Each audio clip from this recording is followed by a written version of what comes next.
അസ്സലാമു അലൈക്കും വറഹ്മത്തുള്ളാഹി തആല വബറകാതുഹു. ആ രാത്രി നുസൈബ പഠിക്കുവാനുള്ള പാർട്ട് നോക്കുകയായിരുന്നു. മിസ് പറഞ്ഞിട്ടുണ്ട്, എന്തൊക്കെ തന്നെ നമ്മൾ പഠിപ്പിക്കുകയാണെങ്കിലും ആ ദിവസം തന്നെ അത് കവർ ചെയ്യുകയാണെങ്കിൽ നമ്മൾക്ക് എക്സാമിനൊന്നും യാതൊരു രീതിയിലുള്ള ബുദ്ധിമുട്ടും കാര്യങ്ങളും ഒന്നും ഉണ്ടാവില്ല. അതുകൊണ്ട് നിങ്ങൾ ഫസ്റ്റ് ടൈം തന്നെ തുടക്കത്തിൽ തന്നെ എന്താണ് ഞാൻ പഠിപ്പിക്കുന്നത് അത് നിങ്ങൾ ബൈഹാർട്ടാക്കാൻ വേണ്ടി ശ്രമിക്കുക. അല്ലെങ്കിൽ പിന്നെ ഒന്നായിട്ട് ഭാരം കൂടി നമുക്കിത് കംപ്ലീറ്റ് ചെയ്യാൻ കഴിയില്ല. അങ്ങനെയൊക്കെ ആ മിസ്സിൻ്റെ വാക്കുകൾ നുസൈബ എല്ലാം പറഞ്ഞതുപോലെ ചെയ്യുകയാണ്. അതുകൊണ്ട് തന്നെ തീരെ ഒരു ഭാരവുമില്ല.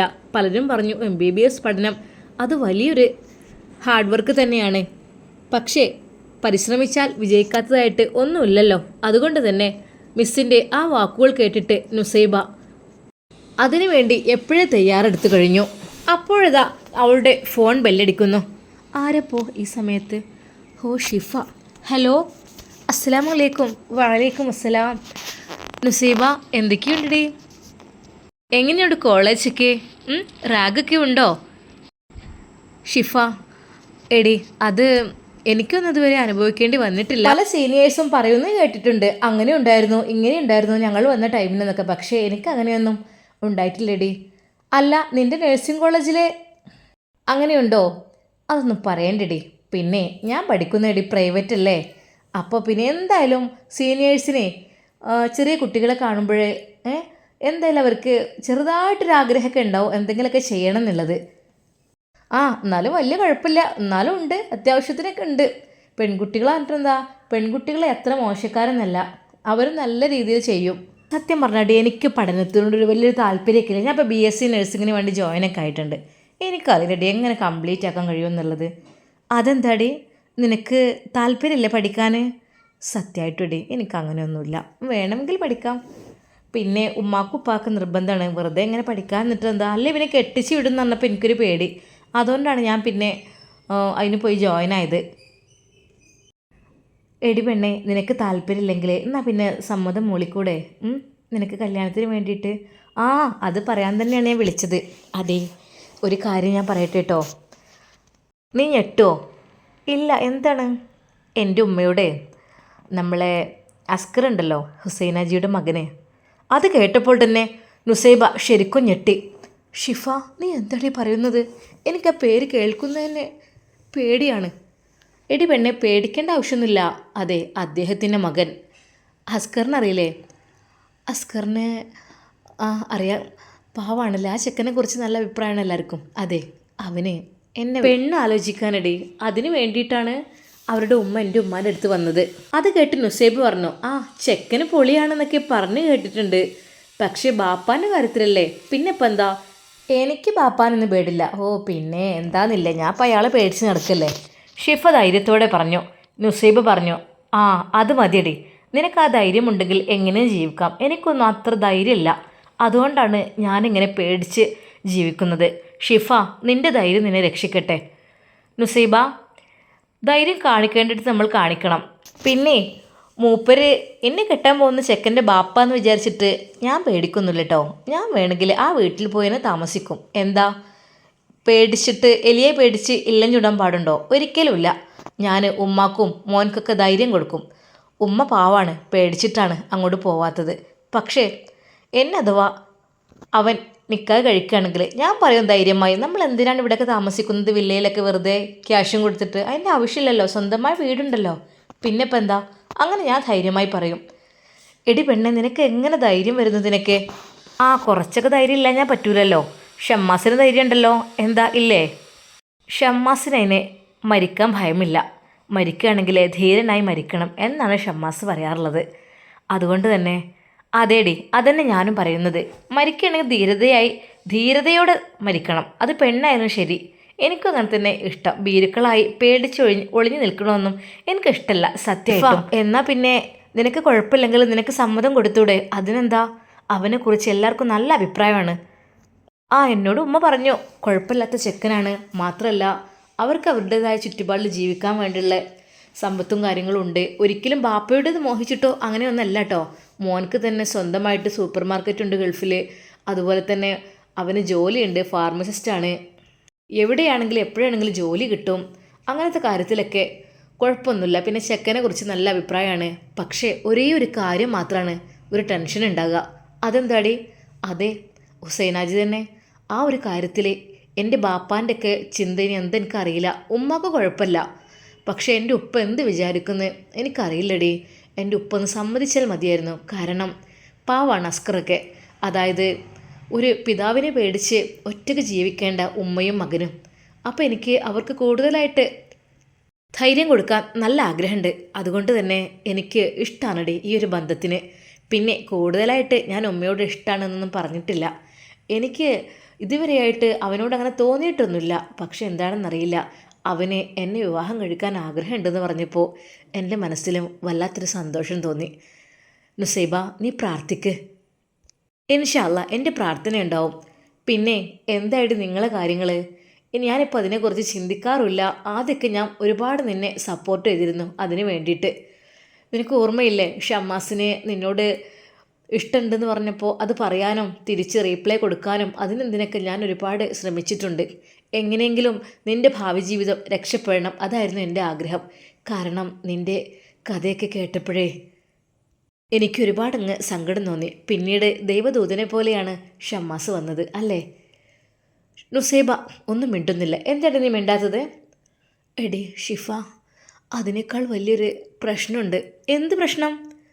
അതേടി, നിനക്കറിയില്ലേ ഫൈസൽക്ക്, എൻ്റെ ആദ്യ ഭർത്താവ്. അന്ന് ഞാൻ ഫൈസൽ എന്ന പേര് എഴുതിയ മോതിരിട്ട് വരുമ്പോൾ നീ എന്നെ ചീത്ത പറയും. എന്തിനാടി നീ അതുപ്പെട്ട് നടക്കണത്? നിന്നെ അവനെ ഉപേക്ഷിച്ചതല്ലേ, പിന്നെന്തിനാ ഇഷ്ടമില്ലാത്ത പോലെ പേരും വെച്ച് നടക്കണത് എന്നൊക്കെ പറഞ്ഞ് നീ ഉപദേശിച്ചില്ലേ ഒരുപാട്. അതെ, അതിനുശേഷം ഞാനെന്തെങ്കിലും ഒഴിവാക്കിയിരുന്നു. എന്നിട്ട് പറയും. അല്ല, മൂപ്പരിപ്പോൾ വേറെ പെണ്ണെ കെട്ടി നടക്കല്ലേ, ഒന്നോ രണ്ടോ അങ്ങനെയൊക്കെ പറയുന്നത് കേട്ടിരുന്നല്ലോ. ഷിഫ, അതൊക്കെ ശരി തന്നെയാണ്. ആ പിന്നെന്താ, നിൻ്റെ കൺമുമ്പിലേക്കല്ലേ ഒരു പെണ്ണിനെ കൈ പിടിച്ച് കൊണ്ടുവന്നത്? അതൊക്കെ എന്തായി? അവരൊക്കെ അതൊന്നും എനിക്കറിയില്ല. പക്ഷേ എന്നോടടി സ്വപ്നത്തിൽ ഫൈസൽക്ക് വന്ന് പറയാണ്, നിന്നെ ഞാൻ 3 തൊലാക്കൊന്നും ചൊല്ലിയിട്ടില്ലല്ലോ, ഒന്നല്ലേ ചൊല്ലിയിട്ടുള്ളൂ, നീ എൻ്റെ കൂടെ വരണം, ഞാൻ നിന്നെ തിരിച്ചെടുക്കുകയാണെന്ന്. എന്നിട്ട് നീ എന്ത് പറഞ്ഞോ? ഷിഫക്ക് ദേഷ്യം അരിച്ചു കയറി. എന്താ നുസൈബ നിനക്ക് ഇത്ര ഒരു ബുദ്ധിയില്ലേ? ഇങ്ങനെയൊക്കെ ആവാൻ പാടുണ്ട് പെണ്ണുങ്ങൾ. നിന്നെ അത്രയ്ക്ക് കഷ്ടപ്പെടുത്തി ബുദ്ധിമുട്ടിച്ച് അങ്ങനെയൊക്കെ ഇടങ്ങാറാക്കിയിട്ട് അവന് പറയുന്നതനുസരിച്ച് നീ നിൽക്കുമോ? ഷിഫ, അതങ്ങനെയല്ല, അത് ഒരു സ്വപ്നമായിരുന്നു. ഹോ എൻ്റെ പെണ്ണെ, ഞാൻ പേടിച്ചു പോയി. ഞാൻ വിചാരിച്ചു നീ ഇത്രയ്ക്കൊരു മണ്ടി പെണ്ണായിരിക്കുമെന്ന്. എങ്ങനെയാണ് നിനക്കൊക്കെ MBBS സീറ്റ് കിട്ടിയത്? ആലോചിക്കാൻ വരെ എനിക്ക് കഴിയണില്ല. അല്ലടി, അത് എൻ്റെ സ്വപ്നമായിരുന്നു. നിൻ്റെ സ്വപ്നമോ? അല്ല, എന്നോട് സ്വപ്നത്തിൽ അങ്ങനെ വന്ന് പറഞ്ഞു. ഞാൻ പേടിച്ചു പോയി. നുസൈബ, എന്താ നിൻ്റെ ഉദ്ദേശം? അറിയായിട്ട് ചോദിക്കുകയാണ്. നിന്നെ അത്രക്കും ഇഷ്ടപ്പെടുന്ന ഒരു ചെക്കനാണ് ഷമ്മാസ്. അവൻ അങ്ങനെയൊക്കെ നിന്നെ വിവാഹത്തിന് വേണ്ടി ഉറപ്പിച്ച് നിക്കാഹിന് വേണ്ടിയൊക്കെ സെറ്റായ സമയത്താണ് അവന് ആക്സിഡൻറ്റ് വരെ സംഭവിച്ചത്. എന്നിട്ടിപ്പോൾ നീ എന്താ നിൻ്റെ ആദ്യ ഭർത്താവ് അങ്ങനെ ഒന്ന് ചോദിച്ചതിൻ്റെ പേരിൽ എന്താ അവൻ്റെ കൂടെ പോവാണോ? ഓ, 3 തലാക്ക് ചൊല്ലിയിട്ടില്ല, 1 ചൊല്ലിയിട്ടുള്ളൂ. അതുകൊണ്ട് നിന്നെ ഞാൻ തിരിച്ചെടുക്കുകയാണ്. എന്താന്നില്ലേ കൊഞ്ചൽ, തിരിഞ്ഞു നോക്കരുത് അങ്ങനത്തെ ആണുങ്ങളെ. എടി, അങ്ങനെയൊന്നല്ല. എനിക്കൊരിക്കലും ആഗ്രഹമില്ല അയാളുടെ കൂടെ ജീവിക്കാൻ. എനിക്ക് ഷമ്മാസിന് തന്നെയാണ് ഇഷ്ടം. പക്ഷേ എന്ത് പക്ഷേ? ഒരു പക്ഷേ ഇല്ല. നീ അതൊക്കെ മറന്നുല്ലേ? നിന്നെ സമ്മതിച്ചിരിക്കുന്നു. ഒരാൾ അത്രക്ക് നിന്നെ ഇടങ്ങാറാക്കിയിട്ട് കഷ്ടപ്പെടുത്തിയിട്ട് ഇപ്പോൾ അവന് ആവശ്യം വന്നപ്പോൾ തിരിച്ചെടുക്കാൻ വന്നത്. ഹേയ് എടി, ഒരിക്കലും നീ പറയരുത് കേട്ടോ. ഒരിക്കലും തിരിച്ചെടുക്കാമെന്ന് പറഞ്ഞാൽ വേണ്ട എന്ന് പറയണം. എനിക്ക് എൻ്റെ ഷമ്മാസ് ഒന്ന് ധൈര്യമായി പറഞ്ഞോ. അതിനെന്താ, വരുന്നിടത്ത് വെച്ച് കാണാം. ഷിഫ, ഇപ്പോൾ പഴയ പോലെ ഒന്നല്ല, എന്തൊക്കെയോ മാറ്റങ്ങൾ വന്നിട്ടുണ്ട്. ഇപ്പോൾ മൊത്തത്തിൽ ആളങ്ങ് മാറിയിട്ടുണ്ടെന്ന് തോന്നുന്നു. എന്നാലും എനിക്ക് സമാധാനമുണ്ട്. കാരണം നല്ല രീതിയിലായല്ലോ. എങ്ങനെങ്കിലും വേറെ ഏതെങ്കിലും പെണ്ണിനെ കെട്ടി ജീവിച്ചോട്ടെ. മറ്റത് എപ്പോഴും തെറ്റുകൾ ചെയ്ത് നടക്കുന്ന ആളായിരുന്നു എൻ്റെ ഭർത്താവ്. എപ്പോഴും ചെറ്റത്തങ്ങൾ മാത്രം ചെയ്യുന്ന എൻ്റെ ഭർത്താവ്. പക്ഷെ നന്നായി എന്ന് കേട്ടപ്പോൾ, അത് കണ്ടപ്പോൾ ഞാൻ പടച്ചവനെ സ്തുതിച്ചു. കാരണം ഒരു കാലത്ത് ഒരുപാട് ഞാൻ ദുആ ചെയ്തിരുന്നു, പടച്ച റബ്ബേ എൻ്റെ ഭർത്താവിൻ്റെ സ്വഭാവം നീ നന്നാക്കിക്കൊണ്ട് അല്ലാ എന്നുള്ളത്. എന്തൊക്കെ തന്നെയായാലും ഇത്ര ആയപ്പോഴേക്കും അതെല്ലാം നന്നായല്ലോ. നുസൈബ, ആരെങ്കിലും നന്നാകണം നന്നാകാത്തതും നോക്കി നടക്കാൻ നീ ആരാ?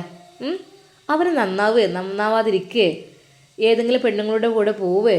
താമസിക്ക്, എന്ത് വേണമെങ്കിലും ചെയ്തോട്ടെ, അനക്കെന്താ? അന്നെ കെട്ടാൻ പോകുന്ന ചെക്കന് ഷമ്മാസിനെ ദുഷിരുന്നില്ലല്ലോ. ആ എന്നാലേ നീ ഷമ്മാസിൻ്റെ കാര്യം നോക്കിയാൽ മതി.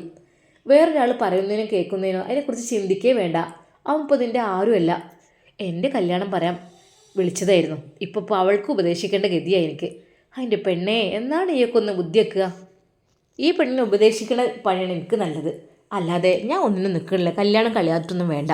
അന്നൊന്ന് ശരിക്കും നടത്തിയാൽ മാത്രം മതി. എനിക്ക് സത്യം പറഞ്ഞാൽ ഷമ്മാസിൻ്റെ നിന്നെ കല്യാണം കഴിയാതെ ഒരു സുഖമില്ല കേട്ടോ. എനിക്ക് സമാധാനമല്ല. പൊന്നാരൻ നുസൈബ, എന്നെക്കൊണ്ട് എന്നെ ഉപദേശിക്കാൻ കഴിയണമില്ല. എൻ്റെ കല്യാണമൊക്കെ അവിടെ നിൽക്കട്ടെ. ആദ്യം നിങ്ങളുടെ ശരിയാക്കാതെ എനിക്ക് സംഭവമൊന്നും ഒരു സുഖം കിട്ടില്ല മനസ്സിക്ക്. നിന്നെ ആരൊക്കെയെ തട്ടിയെടുക്കാൻ വേണ്ടി ഇനിയും ശ്രമിക്കുന്നുണ്ട്. അത് നീ അറിയണില്ല. നിൻ്റെ മുമ്പിൽ നല്ല രീതിയിൽ അഭിനയിച്ചൊക്കെ വരും. പക്ഷേ നീ അതൊക്കെ തള്ളിക്കളയണം. പഴയ കാല കഥകൾ പറഞ്ഞിട്ടോ മാപ്പ് അപേക്ഷിച്ചിട്ടോ എങ്ങനെയൊക്കെ വരും. അതൊന്നും നീ മൈൻഡ് ചെയ്യേണ്ട ആവശ്യമില്ല. കാരണം ആരും നിൻ്റെ അല്ല. നിന്നെ ഇപ്പോൾ ജീവിതത്തിലേക്ക് ക്ഷണിക്കാൻ വന്ന ഷമ്മാസ്, അതിനെക്കുറിച്ച് മാത്രം നീ ചിന്തിച്ചാൽ മതി. മനസ്സിലായില്ലേ? ഇനി ഫൈസലെ കൊയ്സലെന്ന് പറഞ്ഞിട്ട് വേറെ വർത്താനായിട്ട് എൻ്റെ അടുത്തേക്ക് വരേ വേണ്ടട്ടോ. ഒരിക്കലും ഞാൻ നിന്നോട് ഇങ്ങനെയാണ് മിണ്ടൂല. ഷിഫ, അതൊന്നല്ലടി. ഞാൻ എന്തിപ്പോൾ ചെയ്യുക? കയറി ചെല്ലാനുള്ളതും അങ്ങോട്ട് തന്നെയല്ലേ. അപ്പോൾ പിന്നെ അതിൻ്റെ മുമ്പായിട്ട് അദ്ദേഹത്തിനൊരു പെണ്ണ് ശരിയാക്കണമെങ്കിൽ ഒരു സമാധാനമാണ്. അല്ലാതെ നമ്മൾ ആ വീട്ടിൽ നിൽക്കുമ്പോൾ ഷമ്മാസിൻ്റെ ഭാര്യയായിട്ട് ഞാൻ കയറി ചെല്ലുമ്പോൾ, നമ്മളവിടെ അടുക്കളയിൽ പണിയെടുക്കുമ്പോൾ, വീടുകളൊക്കെ വൃത്തിയാക്കുമ്പോൾ, മുറ്റം അടിക്കുമ്പോൾ, പാത്രം കഴുകുമ്പോൾ, ഒരു വീട്ടിൽ എത്ര പണികളുണ്ട്, അതൊക്കെ നമ്മൾ ചെയ്യേണ്ടതല്ലേ. അതൊക്കെ ചെയ്യുമ്പോൾ ഈ ഒരുത്തനെ ഇയാളിതൊക്കെ കാണാൻ ഇടവരൂലേ? ശരിയാണ്, എൻ്റെ ആദ്യ ഭർത്താവാണ്. അദ്ദേഹത്തിന് എന്നോട് മറ്റ് രീതിയിലുള്ള ചിന്തകളെങ്ങാനും ഇനി ഉണ്ടായിക്കഴിഞ്ഞാലും പ്രയാസമല്ലേ? നമുക്ക് എപ്പോഴും ഹിജാബ് ധരിച്ചുകൊണ്ട് വീട്ടിൽ നിൽക്കാൻ കഴിയുമോ? ഒരിക്കലുമില്ല.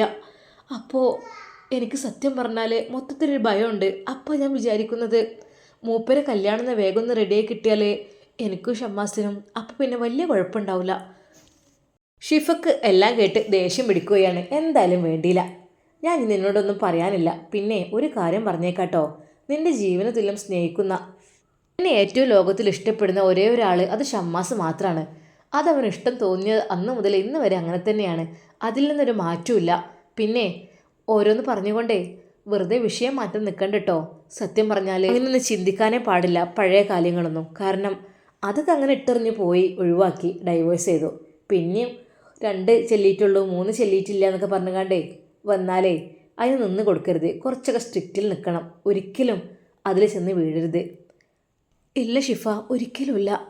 അതിനെക്കുറിച്ച് ഞാൻ ചിന്തിച്ചിട്ടുമില്ല. പക്ഷേ എൻ്റെ മുമ്പിലൊക്കെ വന്ന് കൊണ്ടൊക്കെയാണ്ടി എനിക്കൊരു ഭയം ഇപ്പോൾ. ഒരിക്കലും ഞാൻ അറിഞ്ഞിട്ടില്ലല്ലോ എൻ്റെ ഭർത്താവിൻ്റെ അനിയനാണ് ഷമ്മാസ് എന്നുള്ളത്. പിന്നീടല്ലേ അതൊക്കെ അറിഞ്ഞപ്പോൾ പക്ഷേ അപ്പോഴേക്കും ഒരുപാടങ്ങ് ഇഷ്ടപ്പെട്ടു പോയിരുന്നു ഷമ്മാസിനെ. പിന്നീടതങ്ങോട്ട് അതിൽ നിന്ന് വേർപിരിയാൻ എനിക്ക് കഴിഞ്ഞില്ല. എന്തിനു നീ വേർപിരിയേണ്ട ആവശ്യം? പിന്നെ നുസൈബ, മറ്റുള്ളവരുടെ കാര്യം നീ നോക്കാൻ നിൽക്കണ്ട. നിനക്ക് നിൻ്റെ ജീവിതം അത് നോക്കിയാൽ മതി. നീ ഒരുപാട് വേദനയും പ്രയാസവും സഹിച്ചവളാണ്. അതുകൊണ്ട് മറ്റൊന്നും നീ ചിന്തിക്കണ്ട. നിൻ്റെ ആദ്യ ഭർത്താവ് ഫൈസലെ പെണ്ണ് കെട്ടാതിരിക്കേ ആരെയും കൂടെ പോവേ എന്ത് വേണമെങ്കിലും ചെയ്തോട്ടെ, നോ പ്രോബ്ലം. അതിലൊന്നും നീ ഇടപെടുകയോ അല്ലെങ്കിൽ അതിനെക്കുറിച്ച് വിഷമിക്കുകയോ, നിങ്ങളെ നിക്കാഹിന് മുമ്പ് അയാളുടെ കല്യാണം കഴിയണമെന്ന് നീ പ്രാർത്ഥിക്കുകയോ വേണ്ട. എന്തിനേ? അതിൻ്റെ ആവശ്യമില്ല. അതൊക്കെ കഴിഞ്ഞു. അതൊക്കെ നീ ഒരുപാട് സഹിച്ചു കഴിഞ്ഞു. ഇനി അതിനെക്കുറിച്ച് ചിന്തിക്കണ്ട. പുതിയൊരു ജീവിതം ഷമ്മാസുമായി. പഴയതെല്ലാം മറക്കണം. ഓക്കെ, അങ്ങനെ മതി. നിനക്ക് വേണ്ടി കല്യാണം നോക്കി ശരിയാക്കി ഞാൻ സെറ്റാക്കിയൊക്കെ വന്നപ്പോഴേക്കും ഇതാ എൻ്റെ കല്യാണം ശരിയായ മട്ടാണിപ്പോൾ. എന്നെപ്പോൾ ഒരു ചെക്കൻ ചോദിച്ചു, ഇഷ്ടപ്പെട്ടു. ഞങ്ങൾക്ക് അങ്ങനെയുള്ളൂ, കൂടുതലായിട്ടൊന്നുമില്ല. നിങ്ങളതാണ് ഭയങ്കര ഒരു ലോങ് പിടിച്ചൊരു കല്യാണം. നിക്കാഹ് എന്ന് പറഞ്ഞിട്ട് ഒരുപാട് കാരണങ്ങൾ കൊണ്ട് തടസ്സമായി പോകുന്ന രീതിയിൽ എന്താ ചെയ്യുക? പിന്നെ ഒരു കാര്യമുണ്ട്, പഠിച്ചവനെ ഒന്ന് വിധിച്ചിട്ടുണ്ടാവും. അതുപോലെയൊക്കെ തന്നെയല്ലേ കാര്യങ്ങൾ നടക്കൂ. നമ്മൾ ധൃതി കൂട്ടിയിട്ടും അതൊന്നും കാര്യമില്ല. എല്ലായിടത്തേക്കും ഓരോ സമയം ഉണ്ടാവും. ആ സമയത്തിന് അവരുടെ അടുത്തെത്താൻ കഴിയുള്ളൂ. ഒരു പക്ഷേ ഷമ്മാസിൻ്റെ അടുക്കിലേക്ക് നിനക്ക് എത്താനുള്ള ദൂരം ഒരു പക്ഷേ ചിലപ്പോൾ അടുത്തുണ്ടായിരിക്കും, അല്ലെങ്കിൽ അല്പം ദൂരം വേണ്ടി വരും.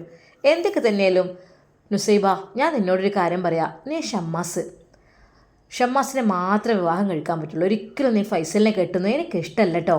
അങ്ങനെ കെട്ടുകയാണെങ്കിൽ തന്നെ എൻ്റെ മുഖത്ത് ഈ നോക്കും വേണ്ട. ഞാൻ നിന്നോട് മിണ്ടുമില്ല.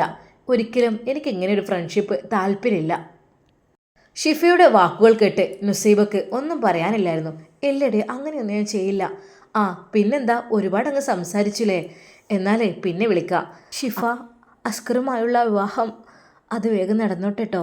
അത് കാണുമ്പോഴെങ്കിലും എൻ്റെ മനസ്സൊന്ന് സന്തോഷിക്കുമല്ലോ.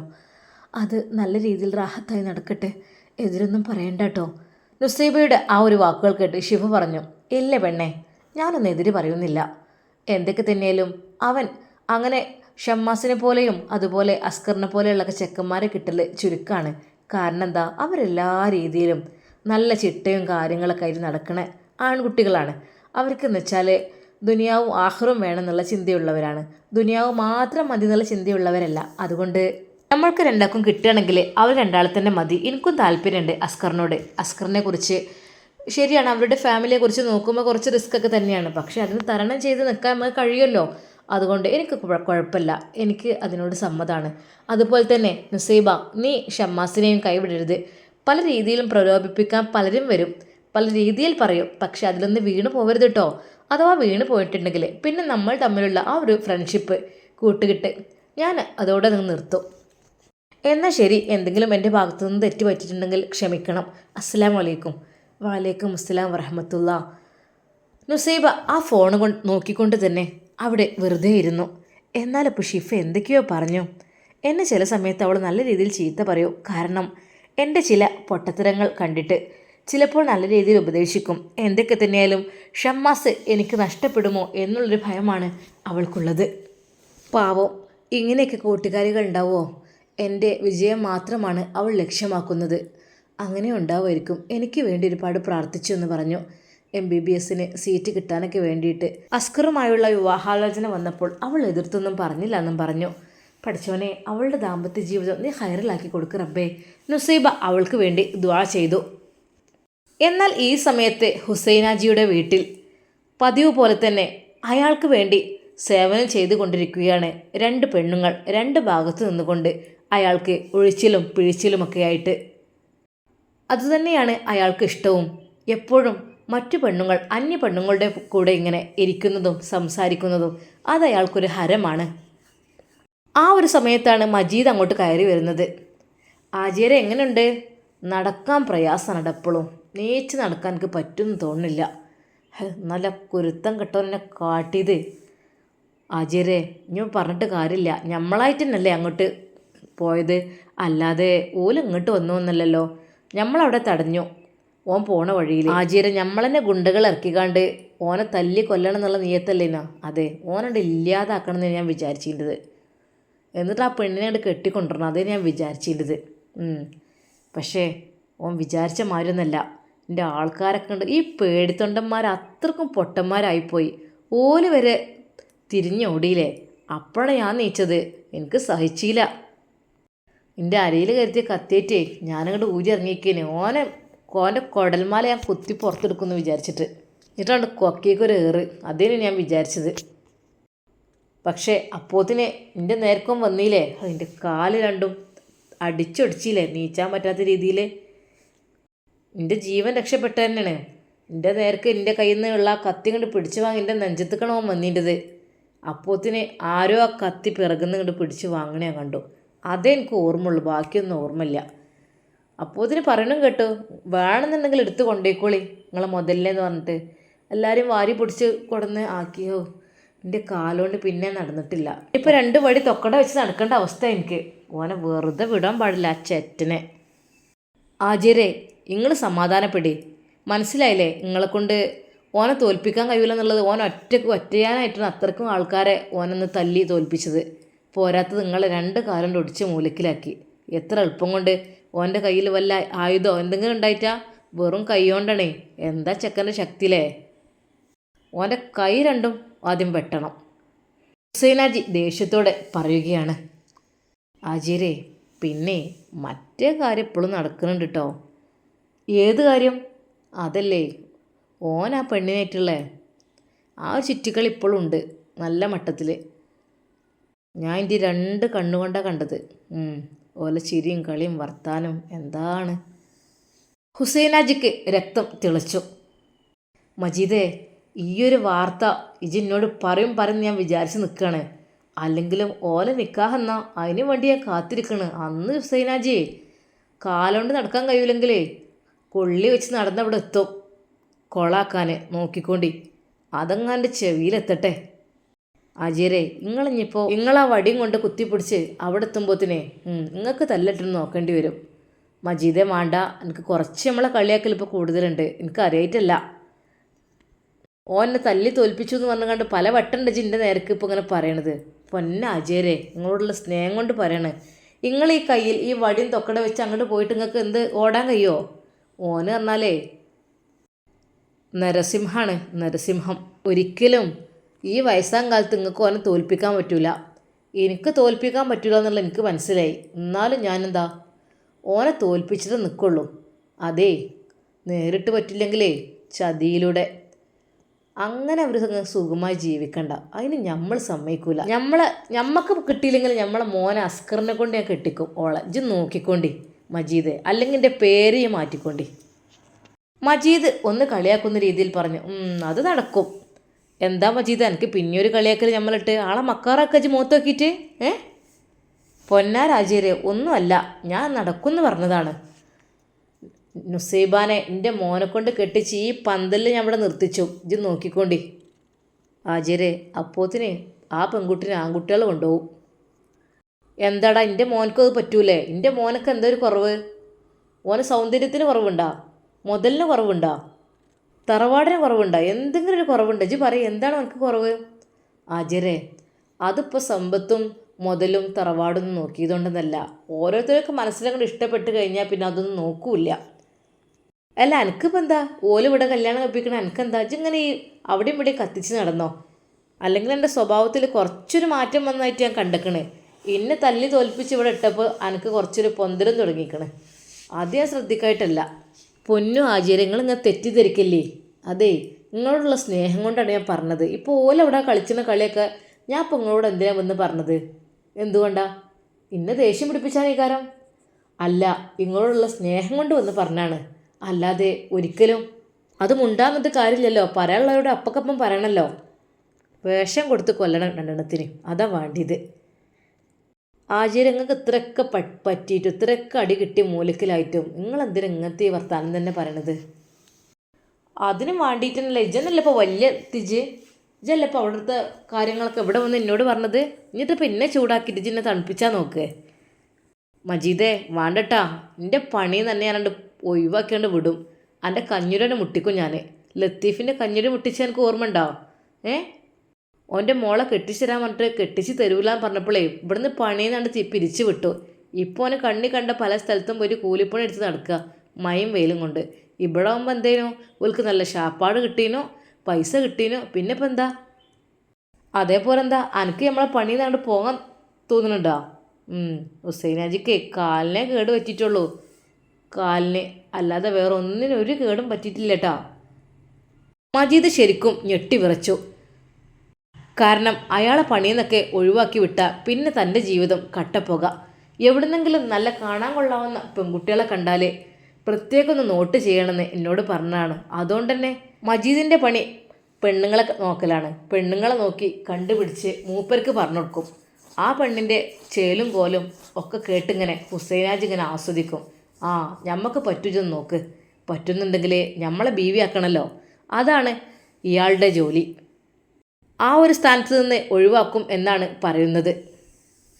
മജീദെ ഓർത്തും കണ്ടും ശ്രദ്ധിച്ചും വർത്താനം പറഞ്ഞാൽ അനക്ക് നന്ന്. അതല്ല നമ്മളിത് ഒരു ആളെ മക്കാറാക്കണ രീതിയിലൊരു വർത്താനം ഇപ്പോൾ തുടങ്ങിക്കണേ. അതെങ്ങനെ ആണെന്നുണ്ടെങ്കിൽ ഇതാ അന്നിവിടെ തന്നെ പിരിച്ച് വിടേക്കാരട്ടോ. പിന്നെ എനിക്കിവിടെ പണിയില്ല. മുതലാളിയെ നിങ്ങൾ അങ്ങനൊന്നും പറയില്ലേ ആചാര്യ, നിങ്ങളുള്ള സ്നേഹം കൊണ്ട് എന്തെങ്കിലുമൊക്കെ പറയണം. ഞാൻ ആണുങ്ങളായിട്ടും പെണ്ണുങ്ങളൊക്കെ ആയിട്ട് എനിക്ക് പണിക്കാർ വേണം. അത് ഞാൻ പണ്ടേ ശീലിച്ചതുമാണ്. അതുമൊന്നും ഇനിയിപ്പോൾ ഒരു മാറ്റവും ഇല്ല. ഇപ്പോൾ മജീദിനേക്കാളും സ്ഥാനം ഹുസൈനാജിയെ ഒഴിയുന്ന ആ ഒരു പെണ്ണുങ്ങൾക്കാണ്. പലപ്പോഴും തന്നോട് ഒരു ഇഷ്ടമില്ലായ്മ മജീദിനോട് ഹാജര് പ്രകടിപ്പിക്കുന്നതും മജീദിന് നന്നായിട്ടറിയാം. ഇപ്പോൾ ആ പെണ്ണുങ്ങൾ എന്താണ് പറയുന്നത് അതിനനുസരിച്ച് നമ്മളൊക്കെ പുറത്തായ പോലെയാണ് മജീദിന് തോന്നുന്നത്. അതുകൊണ്ട് തന്നെ ഇങ്ങനെ ഒരു വർത്താനം പറഞ്ഞതും. ഹാജരുടെ കൈ തിരുമ്മുവാനും കാൽ തിരുമ്മുവാനും എണ്ണ തേക്കുവാനും എല്ലാത്തിനും പെണ്ണുങ്ങൾ തന്നെ. മൂപ്പർക്ക് അതാണ് ഇഷ്ടവും. മജീദ് അവിടെ നോക്കി നിൽക്കുമ്പോൾ പറയും, എന്താ മജീദേ ഇങ്ങനെ നോക്കി നിൽക്കുന്നത്, പെണ്ണുങ്ങളെ കണ്ടിട്ടില്ലേ എന്ന് പറയുന്നത് കേൾക്കുന്നത് തന്നെ മജീദിന് ദേഷ്യമാണ്. അല്ലെങ്കിൽ മൂപ്പർക്കിപ്പോൾ നമ്മളോട് വലിയതൊന്നുമില്ല, ആദ്യം നമ്മളെ മതിയേനും, ഇപ്പം 2 പെണ്ണുങ്ങളുണ്ടല്ലോ, പോരാത്തിന് മൂപ്പത്തിയേര് സ്വന്തം പെണ്ണുങ്ങൾ തെറ്റിപ്പോവുകയും ചെയ്തിക്കണ്, പിന്നെ ഇപ്പം എന്താ എന്തും ആവാലോ, നമ്മളവിടെ നോക്കി നിൽക്കണ പറ്റേയില്ല. ഞാനെന്താ പെണ്ണുങ്ങളെ കാണാത്തതോ?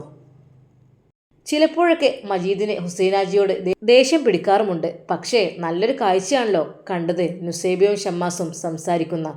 അത് പറഞ്ഞിട്ട് മൂപ്പരെ എന്ന് ഇളക്കണം എന്ന ഉദ്ദേശത്തിലാണ് മജീദ് ഓടി വന്നത് ഈ കാര്യം പറഞ്ഞതും. ഹുസൈനാജിക്ക് എഴുന്നേൽക്കാൻ കഴിയുന്നില്ല, ദേഷ്യം അരിച്ചിറങ്ങുന്നുണ്ട്, രക്തം തിളക്കുന്നുണ്ട്. കയ്യിൽ കിട്ടിയിരുന്നെങ്കിൽ ഒന്ന് പൊട്ടിക്കാമായിരുന്നു എന്ന് വരെ തോന്നിയിട്ടുണ്ട്. മോനെ, ഇജ് കുറച്ചു കാലം കൂടി അങ്ങനെ ചിരിച്ച് കളിച്ച് നടന്നോ, അനക്കുള്ള ഞാൻ വെച്ചിട്ടുണ്ട്, കാലിനെ എനിക്ക് അസുഖമുള്ളൂ, വേറൊന്നിനുമില്ല, അയാൾ മനസ്സിൽ വിചാരിക്കുന്നു. ഹുസൈനാജി ഒന്ന് എഴുന്നേൽക്കുവാൻ ശ്രമിച്ചപ്പോഴേക്കും അതാ ആ സ്ത്രീകൾ താങ്ങിക്കൊടുക്കുന്നു. ആജിയരെ എന്ത് പറ്റി? ഹേയ് ഒന്നുമില്ല, ഒന്ന് നീർന്നിരിക്കണം തോന്നി, അതാണ്. ഓ ആജിയരെ നിങ്ങൾക്ക് വേദനയുണ്ടോ? ആ വേദന ഉണ്ട്, വേദന കാലിലല്ല ഇപ്പം ഉള്ളത്, പിന്നെ വേദന മുഴുവൻ ഇപ്പം എൻ്റെ മനസ്സിനാണ്.